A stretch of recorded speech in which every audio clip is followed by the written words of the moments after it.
বড় লোকের রিক্সার কারখানা বন্ধ করতে পারে না, অথচ গরিবের রিক্সা ভাঙতে পারে। এটাই আমাদের স্বাধীন দেশ। সমস্যা অটো রিক্সাতে না ভাই, সমস্যা তো আমাদের সিস্টেমে। আমরা বড় লোকের কারখানা ভাঙতে পারি না, কিন্তু গরিবের রিক্সা গুড়িয়ে দিই এক নিমিষে। যেখানে কর্মসংস্থানের অভাব, সেখানে গরিবের রিক্সা চালানো কোনো অপরাধ নয়, আমি মনে করি প্রয়োজন। পুলিশ যদি সত্যি শৃঙ্খলা রক্ষা করতে চায়, তাহলে আগে দেখতে হবে এই মানুষগুলো বারবার রাস্তায় নামার কি কারণ।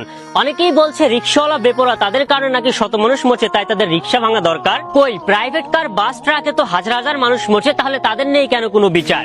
প্রশ্ন কমেন্ট বক্সে আরেকটা আসতো, বলবেন তাদের তো রিক্সা চালাতে নিষেধ করেনি, তারা রিক্সা চালাবে রাস্তার অলিতে গলিতে।